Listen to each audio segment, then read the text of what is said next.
Association of paediatrician है, वो सारे के सारे हमें सपोर्ट करने के लिए और चिकित्सक की भावनाओं को शासन तक पहुंचाने के लिए, हमारे सहयोग के लिए हमारे साथ में हैं। आज हमने ये प्रेस कॉन्फ्रेंस यहाँ पर आयोजित की है। इसके पीछे का जो कारण है वो कारण ये है कि पिछले कई दिनों से लगातार हम अखबारों के माध्यम से और न्यूज़ चैनल के माध्यम से ये बात देख रहे हैं कि जिस चिकित्सक की गिरफ्तारी हुई है, लगातार एक ऐसी बात समाज में जा रही है कि जो दवाइयों का प्रिस्क्रिप्शन चिकित्सक करते हैं तो उनको ये लगता है कि दवाई बनाने में भी चिकित्सक का ही हाथ होता है। दवाई की जो कंट्रोल की जो उसके मानकों का स्तर है, जो क्वालिटी है, उस पर भी डॉक्टर का नियंत्रण होता है। तो आज हम सभी और अपनी अलग अलग विधा के लोग, मैं इस संगठन का अध्यक्ष हूँ, मेरे साथ रेस्पिरेटरी विभाग के विभागाध्यक्ष हैं, मेरे साथ पीडियाट्रिक्स डिपार्टमेंट के सेक्रेटरी हैं और प्रदेश के महासचिव हैं, अन्य विभागों के इंडियन मेडिकल एसोसिएशन के लोग हैं, जो इस पूरे प्रकरण में क्या क्या हुआ है उससे आपको अवगत कराएंगे। देखिए, इसमें दो चीजें हैं, मैं आपको सभी लोगों को बता दें कि उनकी गिरफ्तारी के बाद भी हम लोग यहाँ पर बैठे हुए हैं, काली पट्टी बांध रहे हैं और लगातार हम सरकार का ध्यान आकर्षित कर रहे हैं। उसके पीछे दो कारण हैं। सबसे पहले तो मैंने आपको ये बता दिया कि इस दवाई की ना तो मैन्युफैक्चरिंग में उनका हाथ था, ना उसकी क्वालिटी कंट्रोल में उनका हाथ था। उनका काम केवल मरीज का परीक्षण करना और उसको दवाई लिखने का काम था, नंबर एक। नंबर दो, जिस तरह से चिकित्सक को गिरफ्तार किया गया, एक जेकब मैथ्यू सुप्रीम कोर्ट की एक गाइडलाइन है कि किसी भी चिकित्सक को इलाज के लिए या किसी और चिकित्सीय विधा के लिए गिरफ्तार करने से पहले उचित जांच और उचित जांच टेक्निकल कमेटी के द्वारा, और जब उस पर दोषी वो सिद्ध हो जाए तब आप चिकित्सक को गिरफ्तार करेंगे। ये सुप्रीम कोर्ट की गाइडलाइन। लेकिन यहां पर क्या हुआ, यहां पर सिर्फ कुछ जो हमारी दुखद मृत्यु हुई और सीधे बिना किसी कारण, बिना किसी ठोस जांच, बिना किसी निष्कर्ष, बिना किसी टेक्निकल कमेटी के जांच के निष्कर्ष के बगैर सीधे उस चिकित्सक को गिरफ्तार करें। इसलिए हम यहाँ पर खड़े हुए हैं और हम हमारे चिकित्सक साथी के साथ में, देखिए अब आप पूछेंगे कि हमको और आगे क्या करना चाहिए। अभी हम रात में हम सारे चिकित्सक, शासकीय अशासकीय सब बैठे हुए थे, सबने ये कहा कि वैसे ही एक घटना हो गई, 25-30 हमारे नौनिहाल जो है वो काल के गाल में समा चुके हैं। अगर हम फिर से आज उसी हड़ताल जैसी स्थिति में आ जाएं तो शायद कहीं ना कहीं ये बात ठीक नहीं हो। तो हम अपना विरोध पूरी तरह से शांतिपूर्वक काली पट्टी बांधकर लगातार शासन के समक्ष अपनी बात को रख रहे हैं और हम ये चाह रहे हैं, हमारा उद्देश्य भी बिल्कुल क्लियर है कि अब और आने वाले समय में ऐसी कोई भी घटना मध्य प्रदेश में ना हो। तो हमारा हाथ जोड़कर माननीय मुख्यमंत्री जी से, माननीय उप मुख्यमंत्री जी से, हमारे विभाग के आला अधिकारियों से, और वो विभाग जो दवाइयों की क्वालिटी कंट्रोल को निर्धारित करता है, उनकी क्वालिटी को मेंटेन करता है, वो इन दवाइयों को उच्च स्तर की बनाए रखें। अमानक दवाइयों की सप्लाई ना हो, नकली दवाइयों की सप्लाई ना हो, क्योंकि इससे ना सिर्फ मरीजों का नुकसान होता है वरन हमारी भावनाएं और हमारे एक अच्छे कार्य भी इससे खत्म हो जाते हैं। की बात का जवाब दे दूं जो इन्होंने पूछा है कि क्या इस दवाई का उपयोग 4 साल के बच्चों के नीचे नहीं होना चाहिए। इसमें 2-3 बातें निकल कर आई कि जो भी रिकमेंडेशंस सेंट्रल गवर्नमेंट की तरफ से राजपत्र से निकली, सबसे पहले तो उन्होंने इस दवाई के डोज को कम किया और अप्रैल 2025 में उन्होंने इस दवाई को, इस कॉम्बिनेशन को, क्लोरफेनारामीन और फेनारामीन के कॉम्बिनेशन को दूर रखने की सलाह दी। कारण कि इससे जो साइड इफेक्ट कौन से थे, ड्राउजीनेस, नींद आना या रेस्पिरेटरी डिप्रेशन। मैं आपको इस बात को प्रेस कॉन्फ्रेंस करने का हमारा उद्देश्य यही है कि हम इस बात को बताएं कि जो नैरेटिव सेट हो रहा है चिकित्सकों के विरुद्ध वो ना हो। इस दवाई का जो मुख्य कॉम्बिनेशन था जिसके कारण उन बच्चों को दिया जा रहा था, वो एक था पैरासिटामोल, दूसरा था क्लोरफेनेरामीन और तीसरा था फिनाइलफेरिन। इससे अगर आप देखेंगे तो आप देखिए कि इनके जो साइड इफेक्ट हैं या जो कंट्राडिक्शन है वो ये है कि इससे नींद आती है और रेस्पिरेटरी डिप्रेशन होता है। लेकिन इस पूरे प्रकरण में जो 25 बच्चों की मृत्यु हुई उसके पीछे का जो कारण है वो है दवाई में अमानक चीजों की और इंडस्ट्रियल सॉल्वेंट की मिलावट। उस मिलावट के कारण मृत्यु हुई और ऐसा कोई भी डॉक्यूमेंट आज तक नहीं है। आज तक मैं इस मीडिया के सामने कह रहा हूं, कोई डॉक्यूमेंट ऐसा आज तक नहीं है जो ये कहता हो कि कफ सिरप के फिनाइलएफिरिन और क्लोरफेनेरामीन के साइड इफेक्ट के कारण मृत्यु हुई। मृत्यु उस नकली और जहर के कारण हुई है जो उस इंडस्ट्रीज ने मिलाया था। तो पूरी की पूरी जांच, पूरी की पूरी जो हमारा जो समाचार, हमारी जो जांचें हैं वो इस बात पर होनी चाहिए कि वो इंडस्ट्रियल जो सॉल्वेंट मिलाया गया है वो कैसे मिलाया गया और मिलाने के बाद वो दवाई मध्य प्रदेश के बाजारों में वितरित कैसे हो गई। तो जो सर्वप्रथम एफआईआर उस चिकित्सक के विरुद्ध की गई जो उस मरीज का इलाज कर रहा था, इसके बाद रात के 2:30 बजे उस चिकित्सक को गिरफ्तार किया गया। क्या वो चिकित्सक अपनी इच्छा से कहीं पर कोई बम फोड़ रहा था? क्या उसने जानबूझकर ऐसा कार्य किया जिससे इतने लोगों की मृत्यु हुई? क्या सरकार को ये नहीं मालूम था कि इन बच्चों की जो मृत्यु हुई है ये कफ सिरप के जो उस दवाई के कफ सिरप के ऊपर लिखे हुए कंटेंट थे उससे मृत्यु नहीं हुई थी? मृत्यु किससे हुई? लेबोरेटरी की रिपोर्ट है, पोस्टमार्टम की रिपोर्ट है, बायोप्सी की रिपोर्ट है, वो ये कहती है कि बच्चों की मृत्यु डाई इथाइल ग्लाइकॉल जो कि इंडस्ट्रियल सॉल्वेंट था उसको उस कफ सिरप में मिलाने के कारण हुई। जो दुखद मृत्यु मिलावट के कारण हुई, जो दुखद मृत्यु दवाइयों की गलत तरीके से सप्लाई के कारण हुई, उसकी सजा चिकित्सक को क्यों मिले? और चिकित्सक को उस सजा को मिलने के कारण हम ये लगातार देख रहे हैं कि मरीज अब हमारे पास और हमारे ऊपर अविश्वास कर रहे हैं। अगर मरीज हमारे ऊपर अविश्वास करेगा और चिकित्सक का काम है मरीज को देखना और दवाई लिखना, अगर हम अपनी दवाई लिखने में कटौती करेंगे और मरीज हमारे ऊपर अविश्वास करेगा तो फिर इस देश की, प्रदेश की और इस भोपाल शहर की स्वास्थ्य व्यवस्थाएं किस तरह से चलेंगी। बात का एक बहुत अच्छा उदाहरण देता हूं कि आपने देखा होगा कि सितंबर 2024 और फरवरी 2025 पूरे प्रदेश में शासकीय चिकित्सक महासंघ जिसके कि 8-10 घटक दल हैं, सिर्फ एक विषय को लेकर रोड पर आया और वो था कि मध्य प्रदेश के शासकीय जिला अस्पतालों में और मेडिकल कॉलेजों में सब स्टैंडर्ड यानी कि अमानक दवाइयों की सप्लाई को लेकर आप सभी उस समय यहाँ पर उपस्थित थे और हमने सरकार के सामने ये बात रखी उच्च स्तरीय समिति में कि आप एक ऐसे कानून को लेकर आइए कि लोग मध्य प्रदेश के अंदर अमानक दवाइयां या नकली दवाइयों की सप्लाई करने से पहले 1000 बार सोचें। और हमने उनसे, सरकार से ये मांग की कि आप सर्वप्रथम तो जो भी दवाइयों के विक्रेता और जो मैन्युफैक्चर वाले हैं उनके ऊपर सबसे आपराधिक प्रकरण दायर करें और एक आजीवन कारावास का प्रावधान लेकर आए।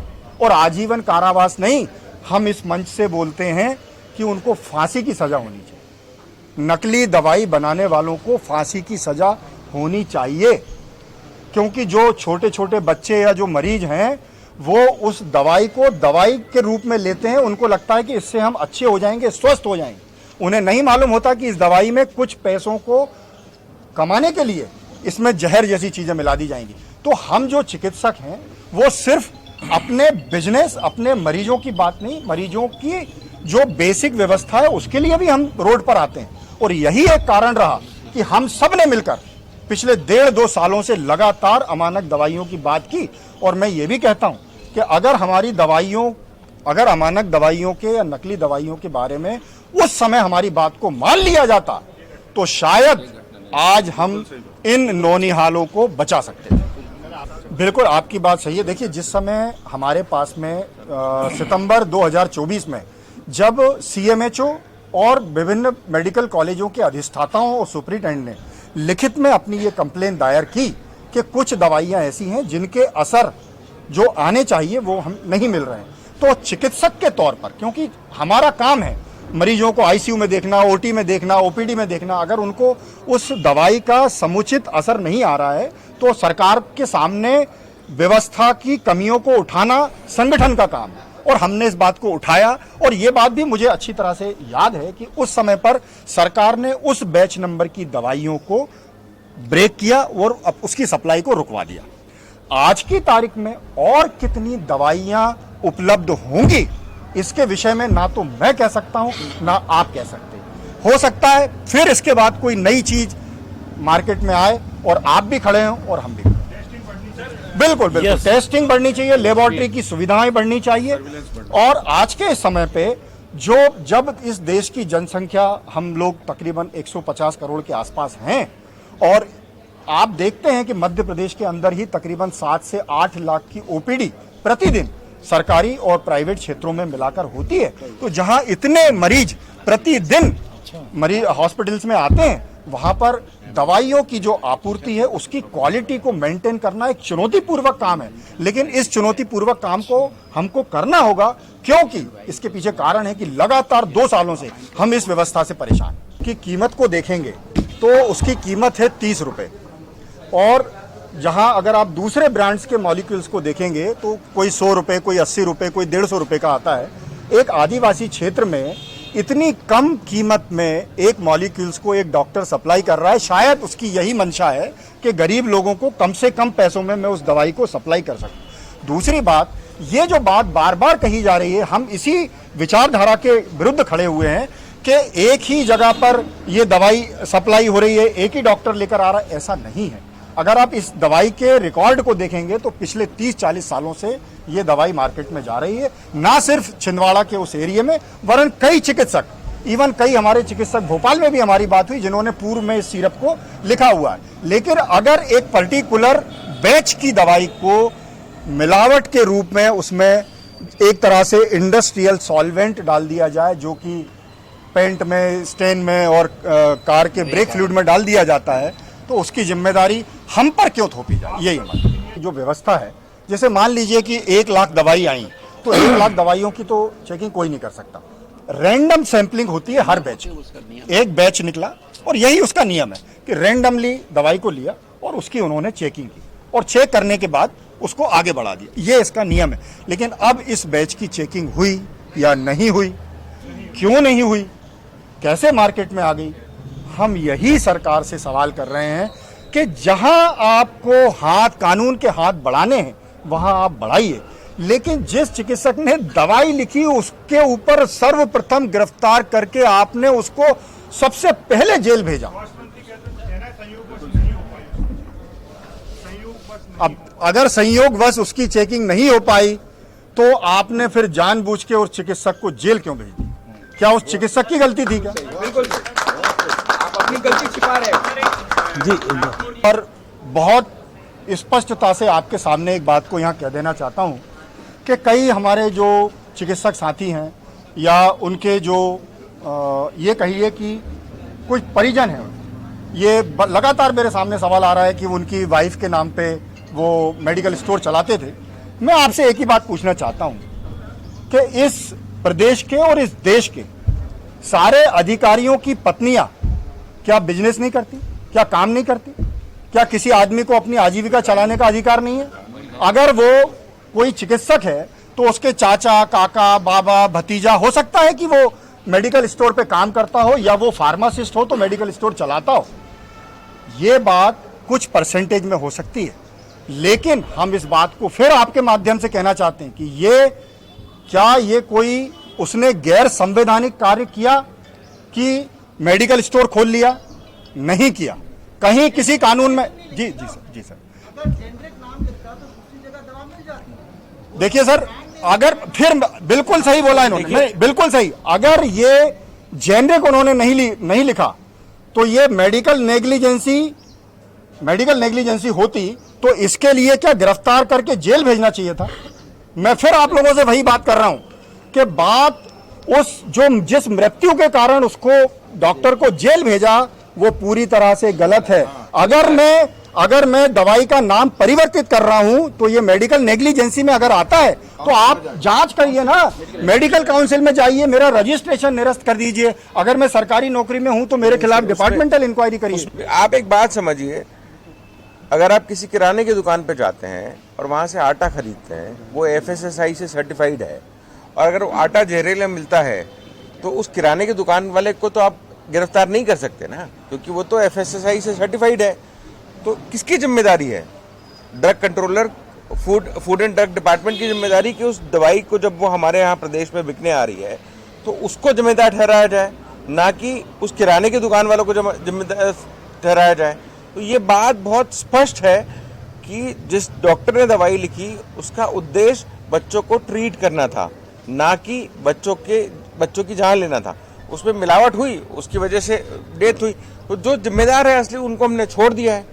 बातें हैं, एक तो जो डॉक्टर अग्रवाल ने बात कही थी वो बात इस बारे में कही थी कि इस कॉम्बिनेशन से, इस दवाई से पर्टिकुलरली बच्चों की मौत की समस्या जैसी बातें आ रही हैं, लेकिन जो कॉम्बिनेशन डॉक्टर ने दिया, जो क्लोरोफेनेरामिन और फिनाइलेफ्रिन वाला कॉम्बिनेशन था, उसकी वजह से किसी बच्चे की मौत नहीं हुई है। वो मेडिकल नेग्लिजेंस का केस है। अगर हम गाइडलाइन की बात करें तो वो मेडिकल नेग्लिजेंस का केस है, उसकी वजह से किसी की मौत नहीं हुई। बच्चों की मौत की वजह जो है वो एडल्टरेशन था, वो मिलावट थी दवाइयों में, और उसकी वजह से बच्चों की मौत हुई है। 20 साल पुराना मॉलिक्यूल है, जो महाकौशल के हमारे कई पीडियाट्रिशियन से बात हुई और उन क्षेत्रों में बहुत लंबे टाइम से लिखा जा रहा है। तो ये मोनोपोली का जो प्रोपोगेंडा बनाया जा रहा है, ये भी डॉक्टर को गलत तरह से फ्रेम करने के लिए बनाया जा रहा है। ऐसा कोई बहुत अनयूजुअल मॉलिक्यूल नहीं था। एक आप भी जानते हैं, हर दवाई का एक बैच नंबर होता है जो एक साथ एक लॉट तैयार होता है। तो पर्टिकुलर किसी लॉट में जो दिक्कत आई है उसकी जो है उसको मोनोपोली से मिला करके गड़बड़ कर रहे हैं। उस पर्टिकुलर लॉट की प्रॉपर टेस्टिंग नहीं हुई, जिस वजह से उसमें डाइथाइल ग्लाइकोल मिला, जिस वजह से बच्चों की दुखद मृत्यु हुई। लेकिन उसको घुमाने के लिए मोनोपोली, इरेशनल कॉम्बिनेशंस नहीं देना, उस तरफ ध्यान भटकाया जा रहा है। हम आप मीडिया बंधुओं से ये चाहते हैं कि जो सही मुद्दा है उसे पकड़ना होगा, और सही की तरफ आगे नहीं बढ़े तो जो गुनाहगार लोग हैं बच जाएंगे, डॉक्टर्स का मनोबल कम होगा।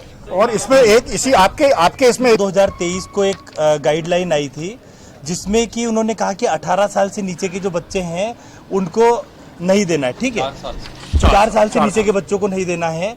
और मध्य प्रदेश शासन के जो जितने भी स्टेट और यूनियन टेरिटरीज के ड्रग कंट्रोलर से उनको ये पत्र लिखा गया। मध्य प्रदेश में इस चीज को लेकर जो पत्र मध्य प्रदेश शासन ने गाइडलाइन निकाली, वो निकाली 1 अक्टूबर 2025 को, यानी घटना होने के बाद में, पहली चीज। दूसरी बात है, इसको जो भटकाने का प्रयास हो रहा है उसको आपको समझना पड़ेगा। ये वैसे ही भटकाने का प्रयास है जैसे चिकित्सक को इसका जिम्मेदार बताने का प्रयास है। जो मृत्यु, जो आपके सामने सर ने भी बड़ी स्पष्टता से रखा कि जो बच्चों की मृत्यु हुई वो डाइथाइल ग्लाइकोल नाम का जो जहर है उस दवा में होने से हुई है। लेकिन कहीं ना कहीं बार बार इस तरफ जो सुई घुमाई जा रही है वो इसलिए घुमाई जा रही है कि चिकित्सक को इसका कल्प्रिट बनाया जाए, जो इसका कल्प्रिट नहीं है। दूसरी बात है कि जो वास्तव में कल्प्रिट है, जिनका काम था क्वालिटी कंट्रोल करना, उन्होंने नहीं किया, उनसे ध्यान भटकाया जाए। तो इसलिए हमने आज ये प्रेस कॉन्फ्रेंस की है। इसके 2 उद्देश्य, एक तो कि जो चिकित्सा जगत है उसका जो मनोबल कम हो रहा है तो उसको वापस पाना है, क्योंकि एक ऐसी गलती जो चिकित्सक ने नहीं की उसके लिए उसको फ्रेम किया गया, पहली बात। दूसरी बात है, जो मरीजों में हमारा जो विश्वास कम हो रहा है उसे पुनर्स्थापित करना, क्योंकि जो काम हमारा है उसके लिए हम पूरी जिम्मेदारी से काम करते हैं, लेकिन उसको रातों रात उठा लिया गया और वास्तविक जिम्मेदारों के ऊपर आज तक कोई कार्रवाई नहीं करी गई। आप पूरे मध्य प्रदेश को उठा के देख लीजिए, मध्य प्रदेश में इस क्वालिटी कंट्रोल के लिए क्या सुविधा है? सिर्फ 4 लैब है, भोपाल, इंदौर, जबलपुर और ग्वालियर, जिसमें से सिर्फ आपकी भोपाल की लैब है जो पूरी तरह से इक्विप्ड है, आपके खुद के समाचार पत्रों की खबर है। तो जब ये क्वालिटी कंट्रोल सरकार नहीं कर पा रही है तो उसकी जिम्मेदारी चिकित्सक पे क्यों लगा रहे हैं? ना ही दुखी कर देने वाला और दर्द देने वाला है जितना उनके परिजनों को इसका एहसास है, क्योंकि हम इस बात को बहुत अच्छी तरह से जानते। दुखद अंत को लेकर उनकी आत्मा की शांति के लिए 2 मिनट का मौन रखेंगे और ईश्वर से प्रार्थना करेंगे कि उनकी आत्मा को शांति दे। 2 मिनट का मौन हम सब शुरू करते हैं।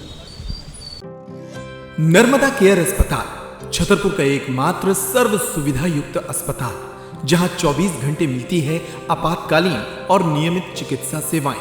कुशल और अनुभवी डॉक्टरों की सबसे बड़ी टीम जो करती है आपकी कंप्लीट केयर।